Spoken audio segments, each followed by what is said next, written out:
Ada seorang bapak ngeluh pada saya, Romo, saya punya satu putra dan putri. Yang putri agak gampang dinasihati, tapi yang putra yang lagi kuliah, kalau udah game Romo susahnya minta ampun. Kalau sudah ngegame bisa berjam-jam. Lupa makan, lupa diri, lupa mandi, lupa misa. Tiba-tiba muncul suaminya. Kok terbalik? Batak udah jadi Solo, Solo jadi Batak. Bayangkan, suaminya halus sekali. Romo, nun sewu Romo. Saya bilang ini Batak palsu ini. Bapak Ibu, tidak mudah untuk berkomunikasi.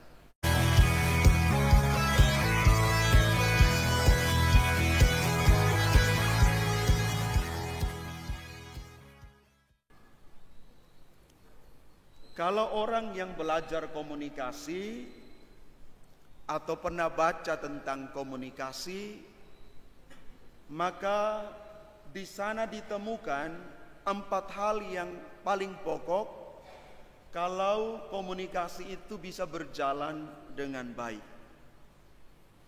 Yang pertama itu disebut visualisasi. Menampilkan, memperlihatkan. Yang kedua adalah gestikulasi, gerak tubuh, senyum, hormat, mengangguk. Lalu yang ketiga adalah kata-kata yang tertulis, surat cinta dan lain-lain. Tapi sekarang tidak perlu surat cinta lagi. Kenal di medsos langsung jatuh cinta. Ketika bertemu ternyata bukan aktor drakor. Kecewa. Banyak filternya zaman now. Hati-hati. Soal ini pernah suatu saat saya memberi retret keluarga di Jakarta. Panitia sudah memberikan nama dan lain-lain, dan ada panitia yang bagian menjemput saya di bandar udara. Saya terbang dari Denpasar menuju ke Jakarta. Namanya Romo Agustinus Hutrin SVD. Lalu yang menjemput saya adalah seorang bapak asal Jawa Tengah, Muntilan. Konsepnya, Romo dari Nusa Tenggara Timur.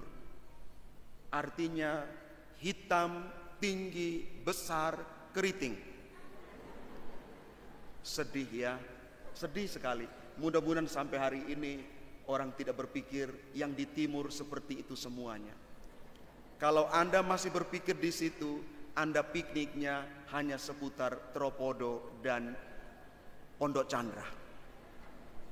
Piknikmu belum terlalu jauh. Oke? Pergilah penjemput ini, dan saya sudah tahu karena nama saya diangkat seperti ini di depan pintu keluar. Lalu saya mengerjain si penjemput ini. Langsung saya angkat, ambil taksi dan menuju ke tempat acara. Dia mencari orang yang hitam, tinggi, keriting, besar, tidak ada yang muncul. Semuanya putih, rambut lurus dan lain-lain. Tidak bertemu. Saya sudah sampai di tempat. Panitia mengatakan pokok NTT itu seperti itu. Cari di sekitar situ. Mungkin romonya masih ke toilet. Mungkin romonya masih tunggu bagasi. Uang romo bujang kegiatan 3 hari ya, koper kecil aja lah. Yang terjadi adalah apa? Saya udah siap dengan jubah, duduk paling belakang. Puji-pujian sudah mulai. Mereka cemas. Datanglah seorang ibu bertanya kepada saya, minta maaf Romo, Romo ngapain di sini?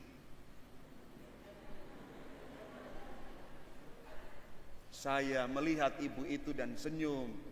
Saya yang diundang untuk beri retret. Lah, ini taromonya. Lo tak kira hitam tinggi keriting besar. Ternyata wong kayak ngono. Ya wis ndak apa-apa. Udah. Jadi hati-hati, jangan tertipu dengan PPT, WA, Facebook dan lain-lain. Karena belum tentu benar. Terakhir, kata yang terucap. Tadi kata tertulis, sekarang kata terucap. Yang lagi saya bicara ini adalah kata-kata yang terucap. Jadi dari 4 hal tadi, maka dibentuklah yang namanya bahasa. Visualisasi, gestikulasi, kata yang tertulis, kata yang terucap, maka dijadikan yang namanya bahasa.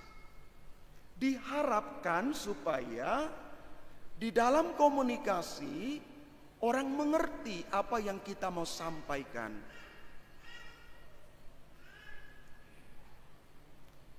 Ada banyak orang yang memang belajar harus lebih ekstra lagi soal berkomunikasi. Ada orang yang beri WA-nya panjang sekali. Dia cuma jawab, oke.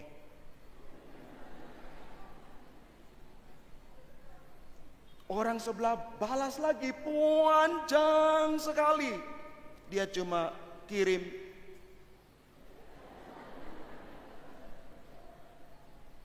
dibalas lagi panjang sekali. Dia langsung kirim genggaman ini. Orangnya kurang PK. Sebenarnya di sebelah juga pingin disapa agak panjang. Maafkan saya, Romo kadang-kadang seperti itu.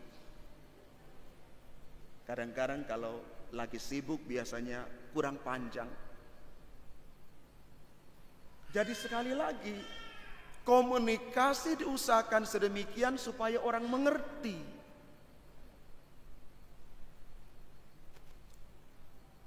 Ada seorang cowok yang ingin menikah, sharing kepada saya begini, Romo, saya kok makin mendekati hari-hari mau serius dengan pasangan saya kok ragu dengan dia. Loh kenapa? Susah sekali mengerti isyarat bahasanya. Saya katakan, puitis sekali kau ngomong ya. Kebetulan lakinya orang Batak. Ceweknya orang Solo. Bayangkan Solo putri keraton. Nani nani nani nana. Nani nana.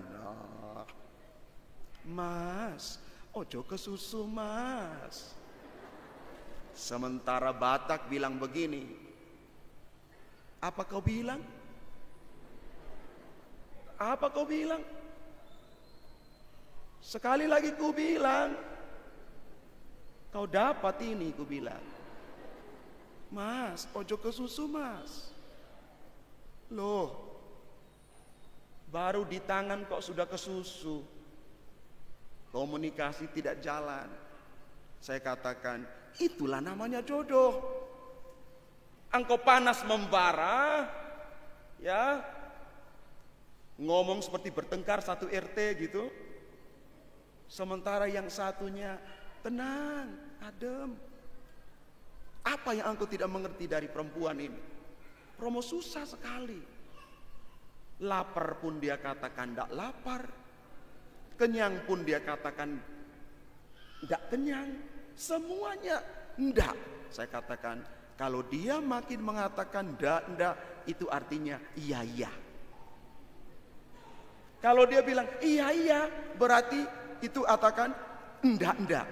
Wah, berarti Romo berpengalaman. Iya dong.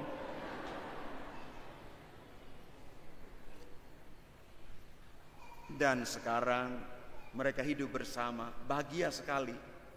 Setelah 10 tahun berlalu, saya bertemu lagi mereka berdua di dalam satu retret pasangan suami istri.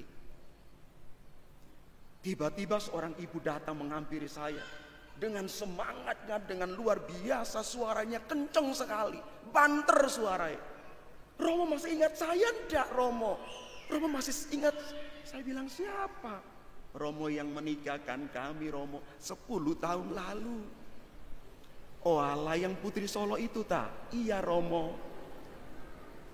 Tiba-tiba muncul suaminya. Kok terbalik?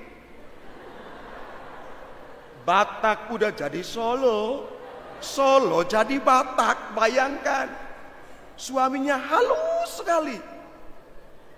Romo, nun sewu Romo. Saya bilang ini Batak palsu ini. Tapi itulah yang terjadi ketika mereka saling melengkapi dan saling menerima, saling mengerti satu sama lain. Bapak Ibu, tidak mudah untuk berkomunikasi. Tidak mudah. Anda sudah hidup bersama bertahun-tahun, belum tentu bisa berkomunikasi dengan baik dan benar. Kenapa? Masing-masing kita berbeda.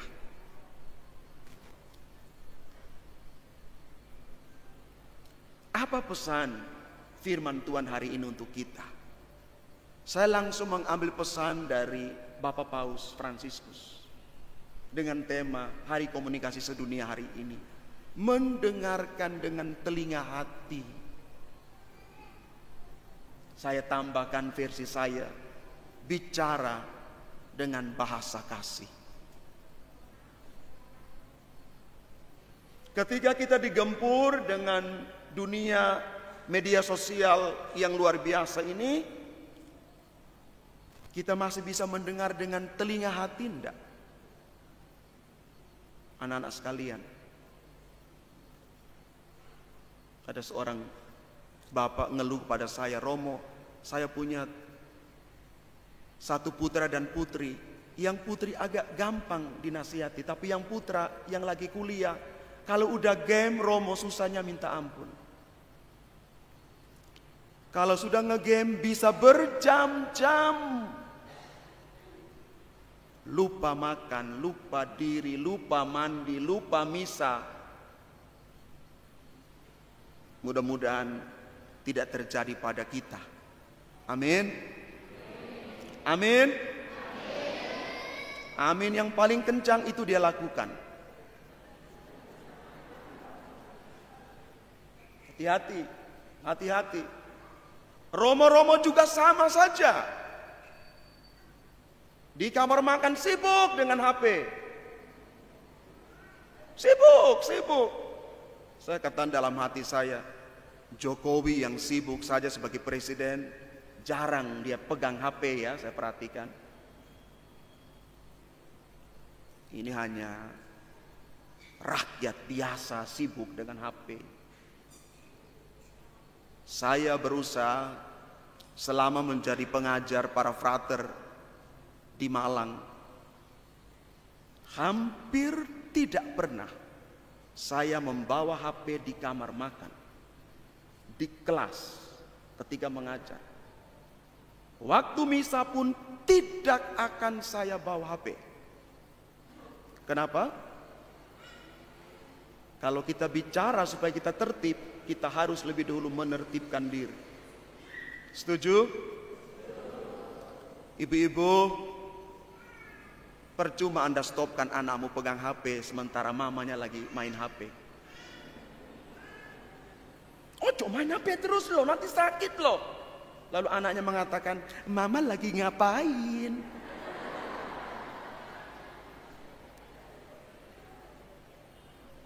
Saya bertemu dengan satu orang muda di situ.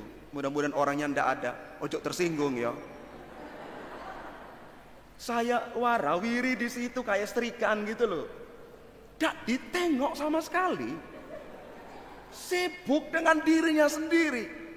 Romo saja dicuekin kayak gitu. Apalagi yang lain. Akhirnya saya menyapa duluan, selamat malam. Oh, Romo ya. Media sosial mengubah kita menjadi asing satu sama lain. Kita tinggal bersama di dalam satu rumah, tetapi hidup sendiri-sendiri. Sekali lagi, kita tinggal di dalam satu rumah, tetapi hidup sendiri-sendiri. Hidup dengan dunianya sendiri.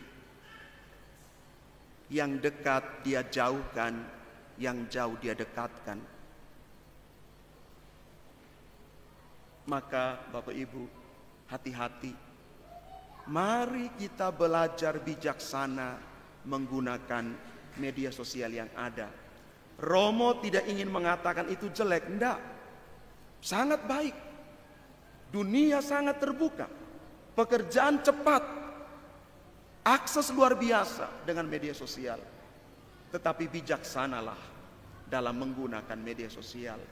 Jangan menggantikan komunikasi antar manusia. Setuju? Setuju? Semua pasti bawa HP kan? Semua pasti bawa HP kan? Karena harus peduli lindungi dong. Tolong diangkat HP-nya dong. Tolong enggak apa-apa, Romo enggak sita. Ayo silakan, AI duluan deh. Oke, aduh ibu terima kasih banyak ya. Ternyata hanya 3 yang bawa HP, lain enggak. Silakan Bapak Ibu angkat rosario kalian. Angkat tinggi-tinggi rosario kalian. Ayo, 1, 2, 3.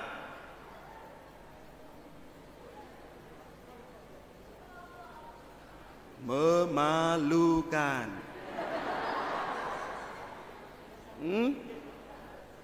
HP terbaru terus.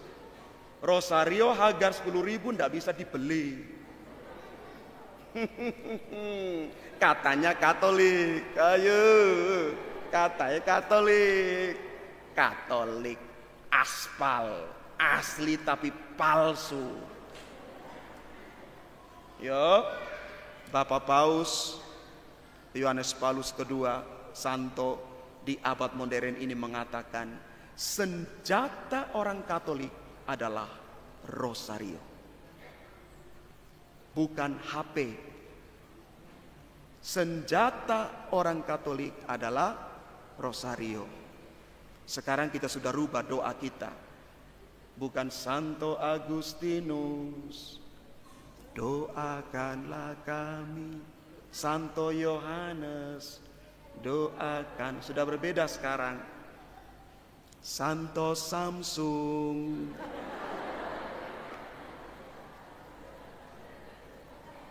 bukan Santa Monica, tapi Santa Nokia. Nokia zaman bahula. Sekarang yang terbaru terus. Mudah-mudahan Bapak Ibu hari ini kita belajar untuk tidak merasa terasing satu sama lain, mulai dari rumah-rumah kita hanya karena media sosial. Amin. Kita mulai dari diri kita, mendengarkan dengan telinga hati dan berbahasa dengan bahasa kasih. Tuhan memberkati kita.